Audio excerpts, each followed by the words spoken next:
te ven presenta. ¿Qué tal? Bienvenidos a tu programa Emprendízate, un espacio para aprender a emprender. El día de hoy vamos a hablar sobre benchmarking. ¿Qué es benchmarking? ¿Qué es esto de aprender de los otros? ¿Qué es esto de generar dentro de tu empresa un proceso donde puedas de alguna manera retroalimentarte y estudiar las mejores prácticas que se tienen en tu empresa, pero también en otras empresas? No para copiar, sino para aprender de los demás. Si te interesa el tema, no te muevas de tu lugar y quédate con nosotros aquí en Emprendízate.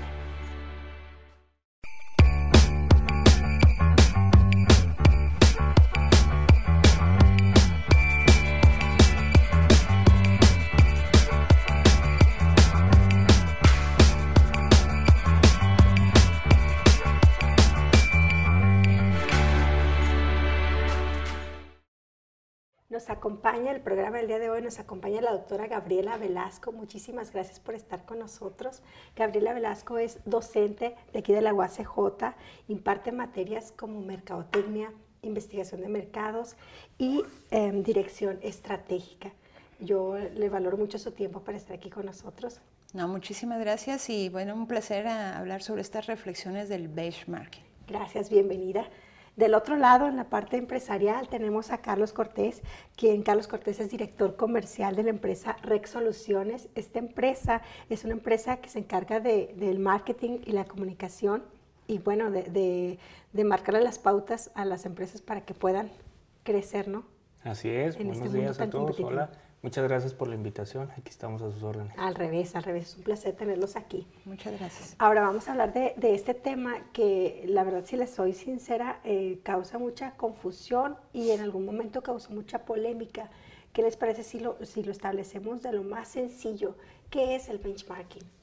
Bueno, déjame contarte, primero que nada, algún antecedente, ¿verdad? Creo yo que vale la pena hablar de que el benchmarking no es de ahora. De hecho, los chinos en su momento, hace 1500 años atrás, nos hablaban de que era importante aprender de los demás.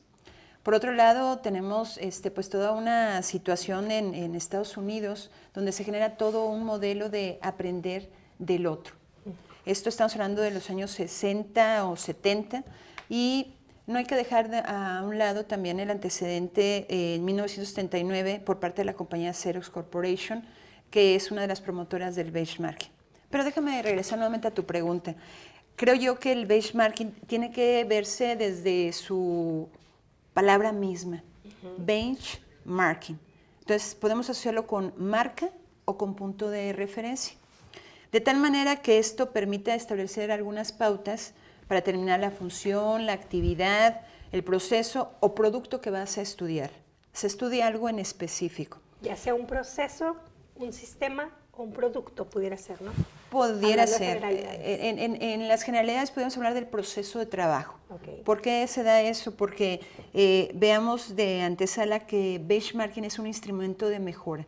Es una de las tantas herramientas que podemos echar mano para mejorar la calidad de nuestros negocios. Okay. De tal manera que este proceso ayuda, como lo decías hace un momento, a descubrir esas mejores prácticas que se puedan replicar ya sea al interior de la empresa o tomarlas del exterior para implementarlas al interior de las empresas. De tal manera que, pues, permítame decirte que es una perspectiva amplia que comprende que hay otras formas de tal vez mejores de realizar las cosas. Okay. Es darnos cuenta en qué podemos mejorar continuamente, como ahorita lo planteó, ¿no? Un proceso continuo. Es un proceso continuo, sistemático, en donde hablamos netamente del mejor de mejores. De tal manera que eso nos recuerda a nuestros compañeros japoneses que hablan siempre de buscar ser el mejor de los mejores. Pero también en otro tiempo tendríamos que hablar que no es benchmarking, ¿no? Ahora, en benchmarking dentro de tu empresa, ¿cómo lo plantean? ¿Cómo lo llevan a cabo? Te lo planteo así. ¿Las personas, tus clientes, saben qué es benchmarking? No, la verdad es que no. O sea, el empresario es un concepto que el empresario muy pocas veces lo entiende o lo ve en una cuestión muy compleja, ¿no? Porque pensamos que esta herramienta o este sistema de trabajo, este proceso, aplica nada más para cierto tipo de empresas ya de buen nivel, tamaño, etcétera. Mayor número de empleados. Exacto. Entonces yo como emprendedor pues ¿para qué me va a servir el benchmarking? O yo soy un microempresario, ¿qué hago con esa cosa? A mí yo no fui a la escuela, yo no lo aprendí, etc. Entonces es un concepto tal vez no tan presente, pero que realmente todos lo usamos. ¿De qué manera?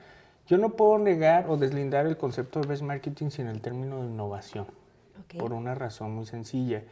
Todos, hasta como personas, estamos siempre en busca de cómo mejorar, ¿no? Cómo seguir perfeccionándonos. Es un proceso natural, tal vez, que ya lo tenemos desde siempre. Claro. Entonces, nos gusta compararnos con alguien positivo, con una imagen o a una referencia positiva. Pero en este proceso de la comparación no podemos dejar de perder de vista que como empresario, como emprendedor, debo de tener adecuado un sistema propio a mi medida, en donde no dejo de percibir qué quiere mi cliente, cuáles son sus necesidades, qué anda buscando, por qué no están cubiertas sus necesidades con otras opciones en el mercado, qué le voy a ofrecer yo distinto, ¿no? En ese proceso de entender sus necesidades, construyo un producto, un servicio que las intente satisfacerlas, que cubra esas necesidades. Entonces, esta herramienta del benchmarking me va a permitir hacer una validación de que si este producto o servicio que estoy tratando de darle a mi cliente, pues va a tener un impacto positivo. Entonces, ¿cómo hago esto? Analizo las experiencias que ya han tenido otras empresas y lo voy ajustando a lo que también está en mi realidad, en mis capacidades, ¿no? Porque eso del benchmark también tiene un reto, ahorita lo podemos platicar más adelante. Me puedo comparar, yo siendo un microempresario con una empresa que tiene el triple o el cuádruple de tamaño en facturación, en recursos, pues tal vez en el ejercicio salgo mal por no haber hecho una comparación más, de una buena práctica de alguien que se adecue a mi universo, ¿no? Entonces, yo lo quisiera definir en ese sentido, como una herramienta de validación que nos permite analizar qué tanto en tener el producto o servicio que queremos lanzar al mercado. Que también que hay que corregir, ¿no? Aprender, queda bien claro, ¿no? Aprender de los... Decías que venía en un proverbio chino hace muchísimos años, ¿no? Así y cómo es. hasta la fecha se sigue practicando dentro de las grandes empresas y también las pymes, ¿no? Ahora, ahorita nos mencionaba otra, bueno, ¿cómo le hacemos para no confundirlos? ¿Qué no es benchmarking? Bueno, ¿qué no es? Pues bueno, por ahí hablamos de que se puede parecer como un turismo empresarial, ¿no? Donde déjame ir a ver qué están haciendo los japoneses, qué están haciendo los canadienses, qué están haciendo los de Brasil. Pero creo que va más allá de ir a hacer un turismo empresarial o un espionaje industrial, ¿no? Exacto. Hace un momento decía Carlos, pues sí es compararnos, pero en esa comparación no solamente es ir a copiar algo sin aprender, sino es aprender del otro en relación a que ese espionaje industrial o ese turismo empresarial no quede en lo que no es benchmarking. Y déjame hacer una reflexión de qué no es benchmarking. Es compararse con la media del sector. La media no es el punto de comparación, no es el punto de referencia. No es punto de referencia. Yo creo que Carlos lo decía hace un momento, no podemos permitirnos compararnos una micro, una pequeña, una mediana o gran empresa en el mismo sector. Hemos cometido el error de hacer comparaciones a través de la media del sector y obviamente empresas cuyo ciclo de vida apenas llevan un año, ¿cómo se van a comparar al interior de un mismo sector? Más aún cuando el benchmarking te da la oportunidad de no solamente tomar las mejores prácticas de tu sector, sino de otros sectores, ¿no? Entonces, de entrada diríamos que no es benchmarking compararse con la media del sector. ¿Qué no es benchmarking? No es hacer un turismo para solamente ir a observar sin aprender a hacer bien las cosas. Y por el otro, ¿qué tampoco no es benchmarking? Pues es compararse los resultados de la empresa con los competidores. Más bien, es una actividad previa al benchmarking cuando tú te comparas nada más con el competidor. O sea, primero me tengo que comparar con la competencia, la directa en primera instancia. No necesariamente, fíjate, hay también otra cuestión de lo que no es benchmarking. Benchmarking no es compararte con los competidores directos, no.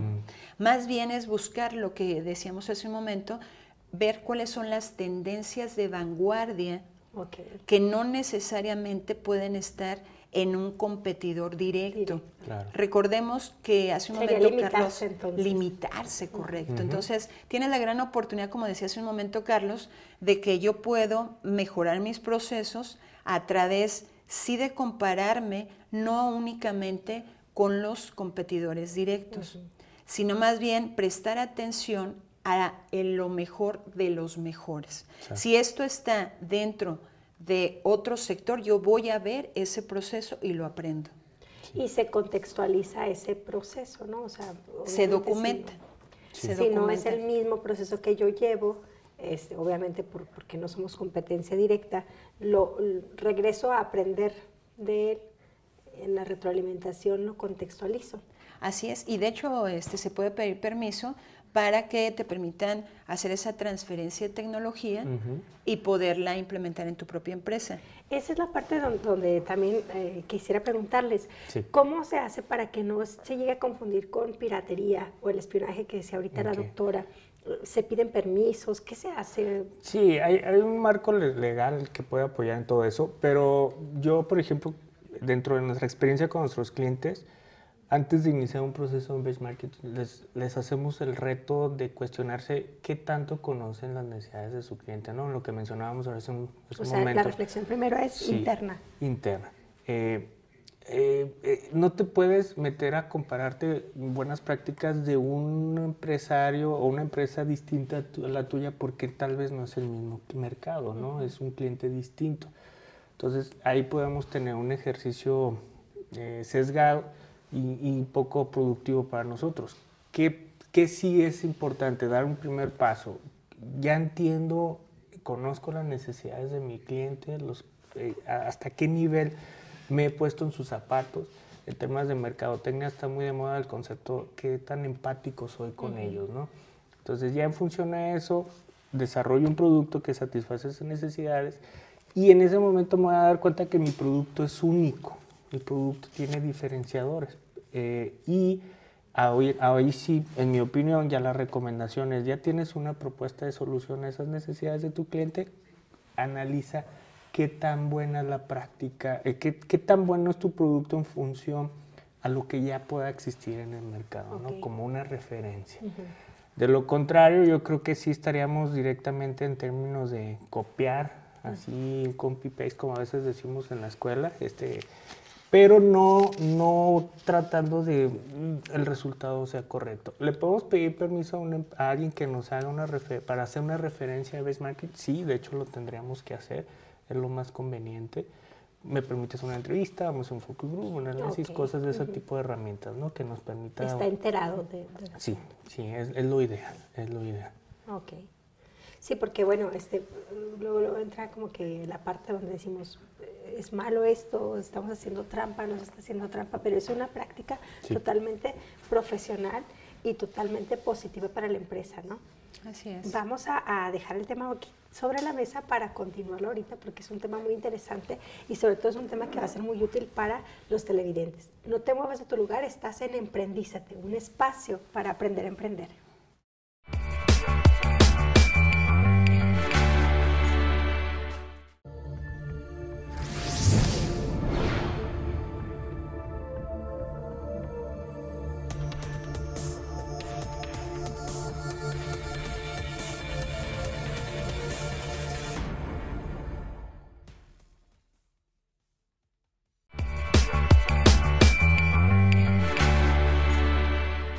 Bienvenidos de nuevo a Emprendízate. Estamos en el programa número 2 de la temporada 3. Todos los programas anteriores tú los puedes ver en YouTube. Ahí está nuestro link en la página de Facebook ODE. ¿Okay? No te lo pierdas para que estés ahí al tanto de todo lo que nos han compartido los invitados. Regresando a este tema, vamos a hablar un poco, estamos conociendo más del tema y bueno, ¿cuándo se debe de llevar a cabo un benchmarking o cuándo inicia este proceso de benchmarking? ¿Cuándo le conviene a la empresa hacerlo? Bien, bueno, primero que nada hay que retomar que el benchmarking como estudio nos invita a reconocer las mejores prácticas. Ya decíamos hace un momento que pueden ser a través del mismo sector, pueden ser fuera del sector, pero lo más importante es el momento en donde la empresa ya no encuentra soluciones a su interior. ¿Va? Entonces tiene que ir a aprender nuevos procesos de trabajo. Que nosotros corrientemente decimos, está viciada la empresa, ¿no? O sea, ya no ve más allá. Así es, porque aunque hacen juntas y juntas departamentales, pues vuelven a fluir las mismas ideas, ¿no? Entonces ahí es cuando se ve que hay un obstáculo en la misma organización y ya no fluye ese grado de innovación que se manejaba hace un momento por parte de Carlos. Entonces ahí la invitación es que el estudio de benchmarking te invite a analizar el por qué nos está dando esas soluciones, pero cómo se pueden realizar esas soluciones. Okay. Entonces el momento clave es cuando ya la empresa, aunque junta todos los departamentos, no logran encontrar una solución ante las nuevas necesidades de nuestros clientes. Entonces, ese es el momento clave. Y agregaría algo muy interesante. Tengamos muy claro que el benchmarking es empezar con la práctica y después determinar cómo lo vamos a medir. Creo que a veces el error de algunas empresas, el momento del benchmarking, vamos sobre indicadores, vamos por la herramienta que marca los indicadores y luego vemos la práctica, no. Benchmarking te dice, primero ve la práctica, o sea, cuál es la mejor práctica y después busca con qué vas a medir esa mejor práctica. Hoy en día muchas empresas van en sentido contrario.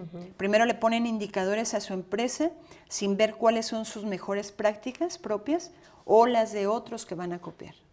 Creo que eso es lo medular de lo que preguntamos de cuándo es el momento clave para aplicar el estudio de benchmarking. Y ahora yo planteo así a los clientes, ¿qué indicadores, y si son indicadores alerta para decirles, sabes qué, ahorita es el momento, ¿no? Porque mencionamos fuera del aire que a lo mejor si tus ventas han bajado, ¿no? Sí. O sea, ¿qué otro tipo de indicador?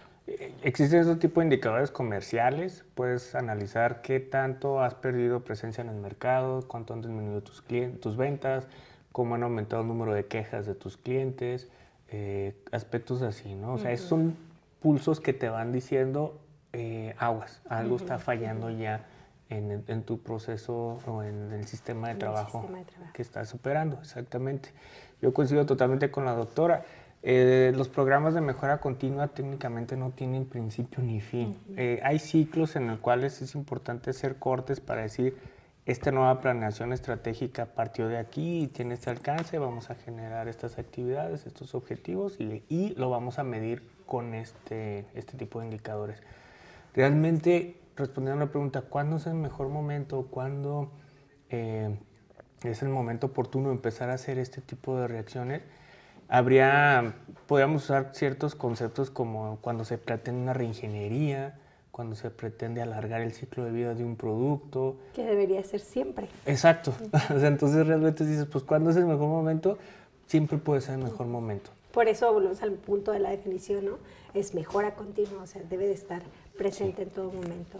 No, y sobre todo considerar que los elementos claves, ¿no? Es algo continuo, es algo de mejora, es algo sistemático, ¿no? Enfocado a la innovación. Enfocado a la innovación, que haya precisamente ese grado de involucración por todas las partes. Y bueno, que va a ser el paréntesis de que cuando se decida implementar este benchmarking, debe haber 3 elementos, el que viene siendo el gerente del proyecto de benchmarking, un grupo de especialistas, analistas de la información y por último esa colaboración por parte de la empresa de poder hacer esa mejora continua al interior de la empresa, ¿no? Sí.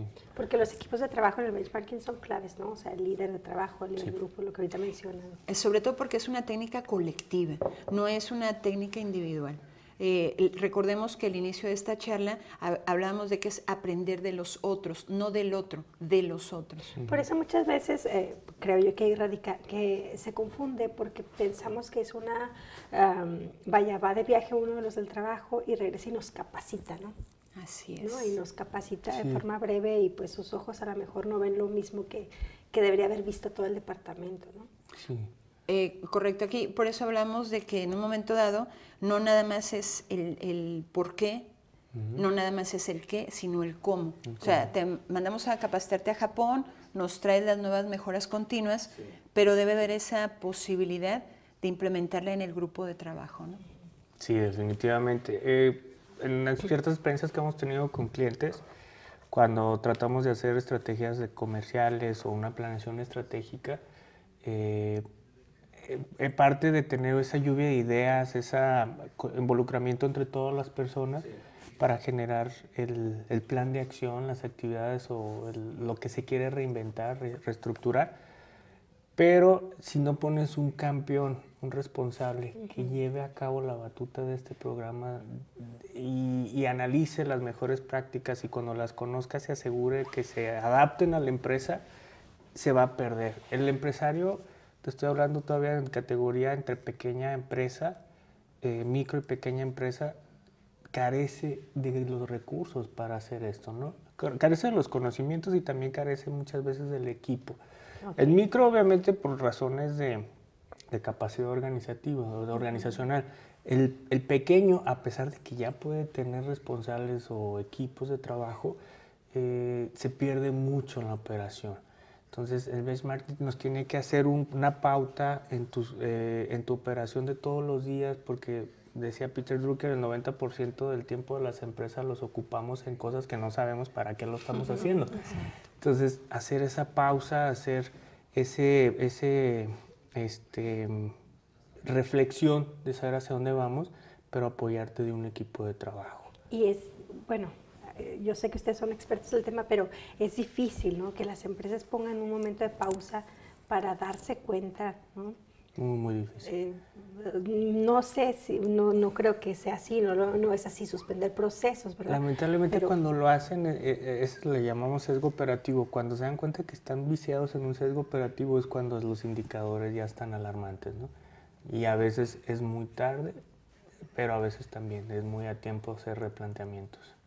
Y por eso otra vez cambiar la cultura y decir esto debe de hacerse continuamente, no esperar hasta que las cosas salgan mal, ¿no? No, y además considera que pueden echar mano tanto de un benchmarking tanto interno como externo, ¿no? Y uno externo facilita. El externo sobre todo facilita. Hoy en día la teoría nos dice que hablamos de un benchmarking competitivo donde me comparo con las empresas de mi mismo giro, o la global donde yo voy y busco en el mercado la solución a mis problemas. A nivel interno, pues tenemos la parte donde dices tú, bueno, ¿qué parte de los procesos ya debo de modificar?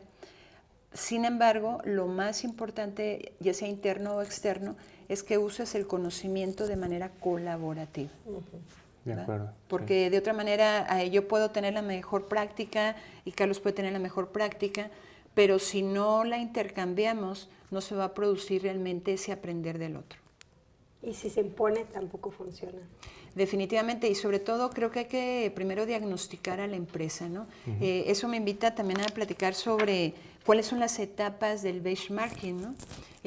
Dicen por ahí que en los años 80 Robert Camps nos hace una propuesta de qué vamos a entender por el benchmarking y da una serie de pasos muy concretos. Uno es planificar, otro es recoger datos, analizar estos datos, hacer un plan de acción y sobre todo dar un seguimiento de las acciones que se hayan producido. Okay. Entonces, hace un momento decía Carlos, debe de haber un proceso, no debe de considerarse etapas del proceso. Entonces, Robert Camps, como prácticamente el innovador del benchmarking al interior en ese entonces de la empresa Xerox Corporation, decía, bueno, pues ¿por qué no empezamos por delimitar cuáles son las etapas que debemos de seguir para implementar el benchmarking? Entonces, esa es una manera en la que pudiéramos nosotros de manera sistemática, ordenada y continua poder ventilar este proceso de benchmarking al interior de nuestras empresas. Ahora, dentro de las herramientas se prestan ese tipo de cuestionarios, ¿no? Precisamente para poder llevar un orden y siempre colectar evidencia. Sí, hay muchas fuentes de información. Yo creo que esas mismas fuentes de información muchas veces es el mismo personal, ¿no? El que está directamente con el cliente, el que conoce la operación todos los días. Los directivos tienen que bajarse al piso a darse cuenta que la administración tiene de sus plantas, una maquila o algo por el estilo, parte de lo que la misma gente le está informando, ¿no? La misma fuente directa, ahí interna la tiene. Y es muy interesante porque, bueno, a mí me tocó en algún momento en consultoría precisamente ver ese tipo de detalles. La misma empresa te está dando, tus mismos empleados te dan la información, pero hay veces que tú no te acercas a escucharlo. ¿No? Sí, y déjenme complementar algo. Creo que me parece interesante lo que ambos están diciendo en relación a que el primer paso del benchmarking es planificar. Y aquí hay 3 preguntas detonadoras que me va a permitir compartirse. La primera de ellas es, ¿qué proceso deseo medir? Recordemos que benchmarking al interior decíamos que es o bien una pauta de referencia o una marca. ¿No? Entonces, ¿qué proceso deseo medir? Tengo que ser muy específico. Segundo, ¿con qué empresas quiero compararme? Ya identifiqué que el proceso puede ser el proceso de inventarios. Ahora, ese proceso de inventarios, ¿al interior de qué otras empresas puedo compararme? Y la tercera pregunta sería, ¿cómo vamos a medir las diferencias que encontremos al interior de esa comparación con otras empresas? Entonces, si hay una sistematización, un orden que permite que no especulemos en cuanto a lo que no es benchmarking, ¿no? Y sobre todo por lo que decía Carlos, que contemos con ese equipo de trabajo configurado para que sea transparente para la organización. Entonces, la parte de la primera etapa es planificación con estas tres preguntas detonantes, ¿no? Porque se puede dar, no sé si ha pasado con tus clientes, que en el mismo entusiasmo quieran modificar todo. Todos los procesos están mal, todos los procesos pueden mejorar y hay que irse con un orden, ¿no? Así es. Sí, el diagnóstico es bien importante. No todo hay que cambiarlo. Seguramente tú también tienes buenas prácticas y ahí van trabajando. Y entonces llega una nueva administración, una nueva dirección y quiere hacer todo un cambio 360, pues, ¿pero por qué? Si ahí vea muchas cosas que nos están manteniendo, ¿no? Entonces hay que tener mucha precaución en ese sentido. También en recuperar todos los procesos que están totalmente correctos o partes específicas, ¿no? del sistema. Y sobre todo no sacrificar la esencia de cada empresa, ¿no? Cada empresa tiene su personalidad, su perfil, su ventaja competitiva. Entonces, más bien es enriquecer esa ventaja competitiva que ellos ya tienen, ¿no? Indudablemente nos está llevando a ver las dimensiones del producto, donde el producto básico de cualquier empresa no cambie, que no sea lo que le quite identidad a la empresa. Más aún cuando lo único que queremos es que podamos tener mayor acercamiento a nuestros clientes, ¿no? No queremos radicalizar tampoco, ¿no? O sea, irnos al cambio total. Sí, porque bueno, como se decía, ¿no? A veces el benchmarking lo confundimos con que hay que cambiar a toda la plantilla para que haya esa mejora continua. No es la intención, más bien tal vez tu plantilla ya traiga esa mejora continua, pero tú no la has escuchado. Y bueno, dentro de los errores que yo les veo como errores que a veces cometemos es que no sabemos y decimos, si cambiamos la pared de color, ya con eso estamos haciendo un cambio de imagen y estamos cambiando, vaya, creyendo que es la forma de mejorar un proceso, ¿no? Que muchas veces nos vamos con lo más superficial. Claro, hay cambios muy superficiales, pero ya cuando los mides en comparación de un indicador, pues, realmente qué impacto tuviste, pues tal vez no fue mucho, ¿no? O sea, tú, usando tu ejemplo, ¿tu cliente te va a agradecer porque pintaste de una manera distinta esa pared, sí o no? No, porque sigues en el proceso tardándote 20 minutos en lugar de 10, Exacto. ¿no? El cliente quiere, ahórrame tiempo, hazme el proceso más sencillo, ¿no? No nomás una pared más bonita. No, y hay gente que remodela y remodela el negocio y dice, pero ¿por qué no llegan los clientes si ya remodelé el negocio? O cambia un nombre, cambia una coma, cambia el logo. Esa es una experiencia que les quería compartir. En mi empresa mucha gente llega diciendo, oye, quiero hacer una estrategia de ventas, una nueva estrategia, cámbiame el logo. Ajá. Pero pues nomás se quiere cambiar el logo, es todo lo que quiere cambiar. En fin. Bueno, y el punto es asesorarse con expertos, por eso el día de hoy estuvimos muy complacidos teniéndolos aquí presentes. Vamos a dejar información en la plantilla sobre su correo electrónico y en donde los puedan localizar para cualquier duda que tengan ustedes. De nuestra parte nos tenemos que despedir. Acuérdate que esto fue Emprendízate. Si tienes algún comentario o algo que nos quieras decir directamente, ponte en contacto con nosotros a través de ode@uacj.mx. O si quieres venir a visitarnos, aquí estamos en Antigua Rectoría, planta baja. Muchísimas gracias por habernos acompañado. Un placer. Soy Adriana Reyes y esto fue Emprendízate.